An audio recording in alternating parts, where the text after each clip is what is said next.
Unit third का chapter first है केंद्रीय बलों के प्रभाव में गति।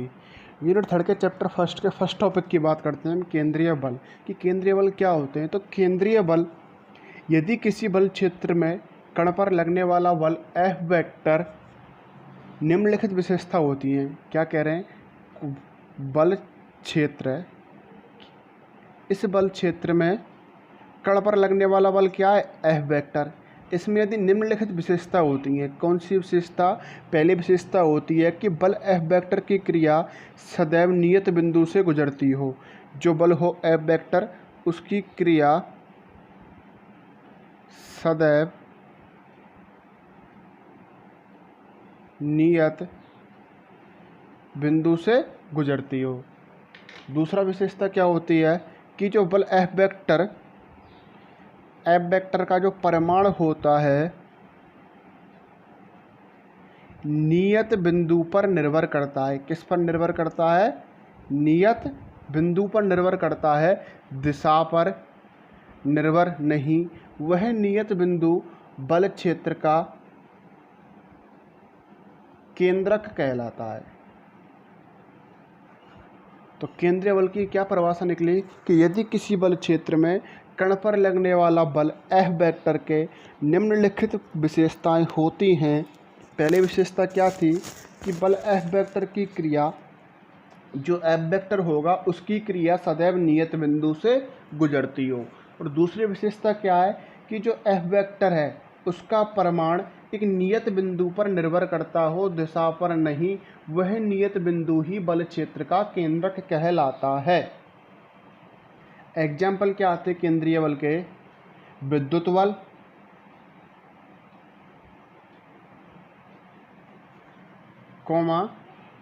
गुरुत्वीय बल। तो एग्जाम्पल क्या है केंद्रीय बल के, विद्युत बल और गुरुत्वीय बल। इस प्रकार स्थिर बिंदु कौन सा था हमारा, नियत बिंदु, केंद्रीय बिंदु के सापेक्ष एम द्रव्यमान के पिंड पर कार्यरत केंद्रीय बल है। तो कार्यरत केंद्रीय बल क्या होगा, एफ वेक्टर किसके बराबर होगा, प्लस माइनस के एफ आर कैप। तो क्या कह रहे हैं कि इस प्रकार ये जो बल क्षेत्र की परिभाषा की दो विशेषता निकली, इन विशेषताओं के आधार पर स्थिर बिंदु क्या था, नियत बिंदु। और नियत बिंदु क्या था हमारा, बल क्षेत्र का केंद्रक या बल क्षेत्र का केंद्र बिंदु के सापेक्ष एम द्रव्यमान के पिंड पर कार्यरत केंद्रीय बल एफ वेक्टर बराबर क्या होगा, प्लस माइनस के F R into R cap. यदि मैं लिखूँ इसको, एफ वेक्टर बराबर के F R minus R cap, तो अब ये जो बल होगा वो कैसा बल होगा, आकर्षण प्रकृति का। अर्थात माइनस चिन्ह किसको शो कर रहा है कि इस बल की प्रकृति कैसी है, आकर्षण। यदि मैं लिखूं एफ वेक्टर बराबर के एफ आर प्लस के आर कैप, तो अब जो बल होगा वो कैसा होगा, प्रतिकर्षण प्रकृति का। तो अब इस बल क्षेत्र की प्रकृति कैसी होगी, प्रतिकर्षण प्रकृति। अब बात करेंगे हम केंद्रीय बल, जो केंद्रीय बलों के गुणधर्म या केंद्रीय बलों की विशेषताएं। तो केंद्रीय बलों के विशेषताएं, केंद्रीय बलों की विशेषताएं। सबसे पहले विशेषता आती है इसमें कि केंद्रीय बल संरक्षी प्रकृति के होते हैं। जो केंद्रीय बल होते हैं वो कैसे होते हैं, हमारे संरक्षी प्रकृति के होते हैं। अर्थात केंद्रीय बलों के प्रभाव में संपन्न कार्य का प्रारंभिक मान एवं अंतिम मान स्थिति पर निर्भर नहीं करता, पथों पर नहीं। संरक्षी प्रकृति क्या होती है, क्या कह रहे हैं, फर्स्ट विशेषता है कि केंद्रीय बलों के जो केंद्रीय बल होते हैं वो संरक्षी प्रकृति के होते हैं। अर्थात केंद्रीय बलों के प्रभाव में संपन्न कार्य का मान प्रारंभिक एवं अंतिम स्थिति पर निर्भर करता है। किस पर निर्भर करेगा? प्रारंभिक और अंतिम स्थिति पर निर्भर करेगा, पथों पर नहीं, पथों पर नहीं। तो फर्स्ट विशेषता क्या निकली कि केंद्रीय बल कैसे होते हैं? संरक्षित प्रकृति के होते हैं, अर्थात केंद्रीय बलों के प्रभाव में संपन्न कार्य का मान प्रारंभिक एवं अंतिम स्थिति पर निर्भर करता है, पथों पर नहीं। सेकंड विशेषता होती है कि केंद्रीय बलों के प्रभाव में कण समतलीय गति करता है। कैसी गति करेगा? समतलीय गति। फर्स्ट विशेषता क्या थी? केंद्रीय बल संरक्षित प्रकृति के होते हैं। सेकंड विशेषता क्या हुई? केंद्रीय बलों के प्रभाव में कण समतलीय गति करेगा। थर्ड विशेषता होती है केंद्रीय बल का कर्ल। केंद्रीय बलों का कर्ल सदैव कैसा होता है? शून्य होता है।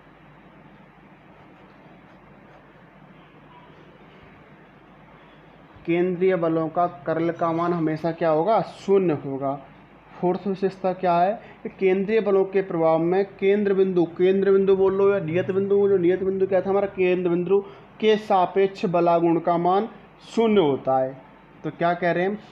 फर्स्ट विशेषता थी हमारे केंद्रीय बल कैसे होते हैं? संरक्षित प्रकृति के, अर्थात केंद्रीय बलों के प्रभाव में संपन्न कार्य का मान प्रारंभिक एवं अंतिम स्थितियों पर निर्भर करता है, पथों पर नहीं। सेकंड क्या थी? केंद्रीय बलों के प्रभाव में कण कैसी गति करेगा? समतलीय गति। थर्ड, केंद्रीय बल का कर्ल का मान सदैव कैसा होगा? शून्य। और फोर्थ क्या है हमारा? केंद्रीय बलों के प्रभाव में केंद्र बिंदु के सापेक्ष, किसके सापेक्ष? केंद्र बिंदु के सापेक्ष बलागुण टॉ, बलागुण टॉ का मान शून्य होता है। क्या होगा? शून्य होता है। हम इसको प्रूफ करेंगे। देखो टॉ बराबर क्या होता है हमारा? बलागुण टॉ बराबर होता है हमारा R vector cross F vector. तो टॉ वेक्टर बराबर क्या हो जाएगा हमारा? R vector cross F vector क्या है हमारा यहाँ पर? केंद्रीय बल। तो केंद्रीय बल क्या था हमारा? के F are dot are cap. या क्या लिख सकते हैं हम? टॉ वेक्टर बराबर के क्या हमारा? कांस्टेंट। एफ आर बराबर क्या हो जाएगा? R vector cross R cap. चूँकि हम जानते हैं आर कैप क्या होता है? आर वेक्टर बटे आर वेक्टर का प्रमाण। ये आर कैप क्या है हमारा? इकाई सदिश। इकाई सदिश क्या होगा हमारा? सदिश बटे सदिश का प्रमाण। और R vector cross R vector क्या होगा? R dot R sine theta. और थीटा बराबर 0 हो तो R vector cross R vector बराबर क्या हो जाएगा? 0। तो देखो क्या हो जाएगा? टॉ वेक्टर बराबर के F R R cap. R cap क्या होगा? R vector cross R vector का प्रमाण। तो आर वेक्टर हमारा है ही है। अब हम आर कैप का मान, इकाई सदिश का मान कहाँ से रखेंगे? R vector cross R vector का मापांक। तो टॉ बराबर क्या मिलेगा हमको? अब टॉ वेक्टर बराबर क्या मिलेगा? 0 मिलेगा। क्यों मिलेगा? क्योंकि R vector cross R vector बराबर क्या हो जाएगा? 0। अर्थात क्या कह सकते हैं कि केंद्रीय बलों के प्रभाव में, केंद्रीय बल के प्रभाव में केंद्र बिंदु के सापेक्ष बलागुण टॉ का मान कैसा होता है? 0 होता है। टॉ बराबर क्या होगा? 0। ये हमने क्या कर दिया? प्रूफ कर दिया। कैसे किया? टॉ बराबर क्या था? R vector cross F vector. F vector क्या हमारा? केंद्रीय बल। केंद्रीय बल का मान रखा। आर कैप क्या है? एकांक सदिश। एकांक सदिश क्या होता है? सदिश बटे सदिश का प्रमाण। और R vector cross R vector क्या होगा? R dot R sine theta. Theta बराबर क्या होगा? 0। यार क्या कहते हैं हम? A vector cross B vector क्या होता है? A B sine theta. यदि थीटा का मान क्या हो? 0 तो A vector cross B vector का मान क्या आ जाएगा? 0 आ जाएगा। अर्थात क्या कहें? I cap cross I cap क्या होता है? 0 होते हैं। R vector cap R vector cross R vector भी क्या होगा? 0 होगा। तो फोर्थ विशेषता क्या सिद्ध की हमने? कि केंद्रीय बलों के प्रभाव में केंद्र बिंदु के सापेक्ष बलागुण का मान कैसा होता है? 0 होता है। अतः केंद्रीय बल के प्रभाव में गति करने वाला पिंड कोणीय संवेग संरक्षण के नियम का पालन करता है। बलागुण का मान क्या? 0 है। तो क्या करेगा? जो केंद्रीय बलों के प्रभाव में गति करने वाला पिंड है वो क्या करेगा हमारा? कोणीय संवेग संरक्षण के नियम का पालन करेगा। फोर्थ विशेषता के अंदर ही चल रहे हैं हम। अर्थात केंद्रीय बल के प्रभाव में गतिशील पिंड के प्रत्येक बिंदु पर कोणीय संवेग नियम की दिशा और परमाणु मान सदैव कैसे रहते हैं, नियत रहते हैं। क्योंकि देखो हमारा टॉ वेक्टर बराबर क्या होता है, टॉ वेक्टर बराबर होता है dj बटे dt। कोणीय संवेग में परिवर्तनीय दर किसके बराबर होती है, बलागुण के मान। जब टॉ का मान 0 हो तो हमारा dj बटे dt भी क्या होगा, हमारा 0।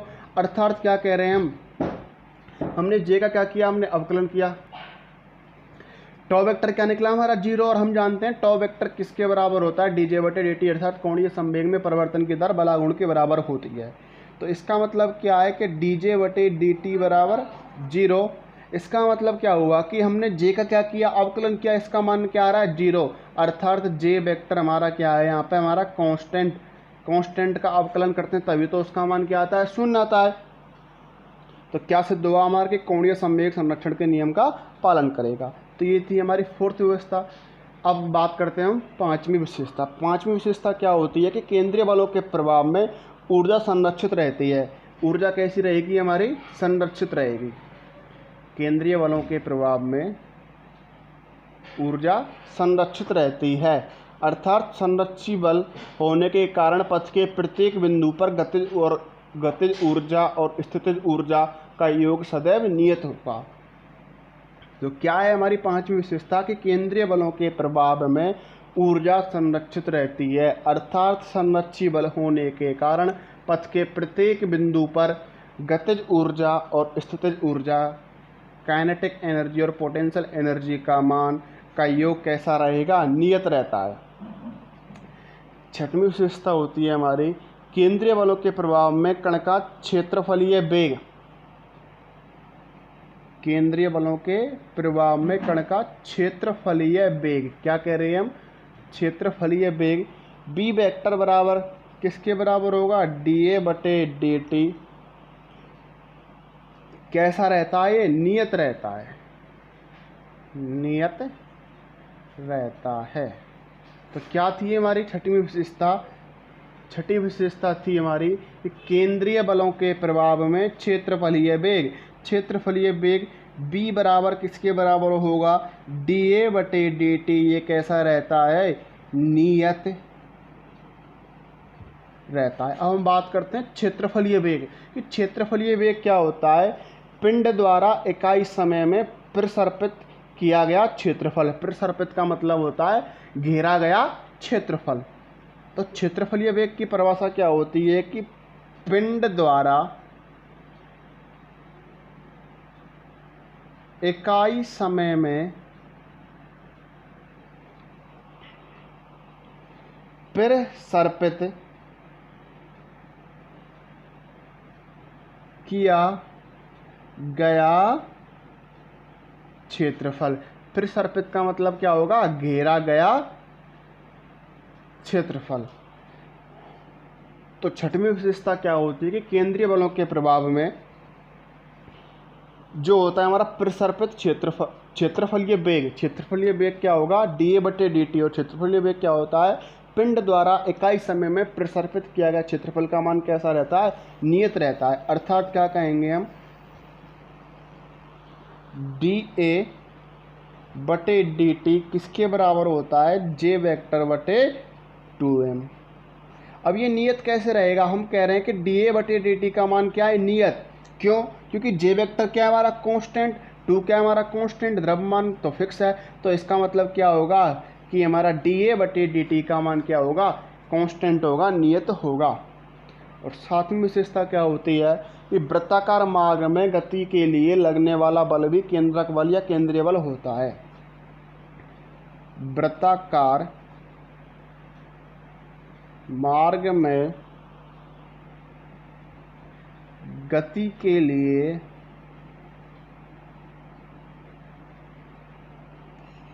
जो लगने वाला बल होता है वो लगने वाला बल भी केंद्रक बल या केंद्रीय बल होता है।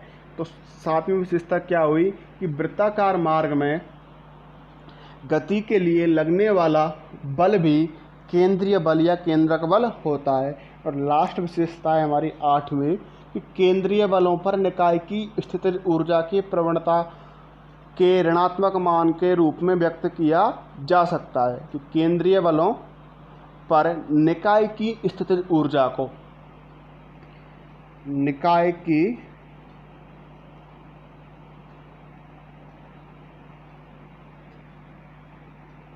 स्थितिज ऊर्जा को प्रवणता के ऋणात्मक मान के द्वारा, प्रवणता के ऋणात्मक मान के द्वारा व्यक्त किया जा सकता है। तो ये क्या हुई हमारे केंद्रीय बलों की विशेषता। सबसे पहले क्या पढ़ा हमने, केंद्रीय बल। केंद्रीय बल क्या होगा कि यदि किसी बल क्षेत्र के प्रभाव में कण पर लगने वाला बल एफ वेक्टर पर निम्नलिखित विशेषताएं पाई जाएंगी। कौन सी विशेषता थी? दो विशेषताएं थी। पहली विशेषता क्या थी कि बल एफ वेक्टर की क्रिया सदैव कैसी होगी? नियत होगी। क्या बताया था? पहली विशेषता थी हमारी, जो बल एफ वेक्टर होगा इसकी क्रिया सदैव क्या थी? नियत बिंदु से गुजरती है। दूसरी विशेषता क्या थी कि बल एफ वेक्टर का परिमाण एक नियत बिंदु पर निर्भर करेगा, दिशा पर नहीं। उस नियत बिंदु को क्या कहते हैं? हम केंद्रक बिंदु कहते हैं। तो इस प्रकार केंद्रीय बल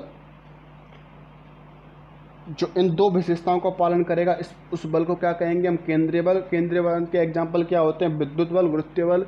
इस प्रकार इन दो विशेषताओं के आधार पर केंद्रीय बल को हम क्या कह सकते हैं? एफ वेक्टर बराबर क्या होता है हमारा?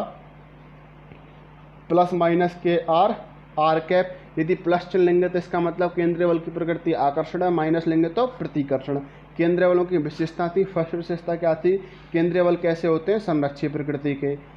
अर्थात संरक्षी प्रकृति के, इसका मतलब क्या हुआ कि केंद्रीय बलों के प्रभाव में संपन्न कार्य का मान प्रारंभिक एवं अंतिम स्थितियों पर निर्भर करता है, पथों पर नहीं। सेकंड विशेषता क्या थी? केंद्रीय बलों के प्रभाव में कण कैसी गति करेगा? समतलीय गति।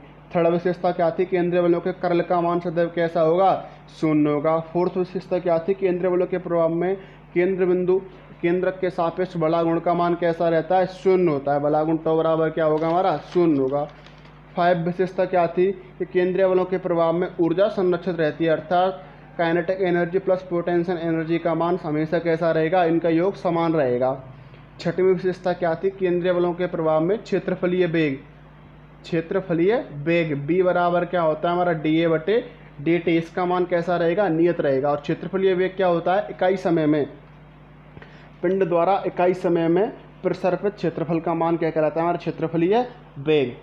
और सातवीं विशेषता क्या थी कि वृत्ताकार मार्ग में गति के लिए लगने वाला बल भी क्या होता है? केंद्रक बल। और लास्ट विशेषता क्या थी कि केंद्रीय बलों के प्रभाव में निकाय की स्थित ऊर्जा की प्रवणता के ऋणात्मक मान के रूप में व्यक्त किया जा सकता है। कि केंद्रीय बलों पर निकाय की स्थितिज ऊर्जा को प्रवणता के ऋणात्मक मान के रूप में भी व्यक्त किया जा सकता है।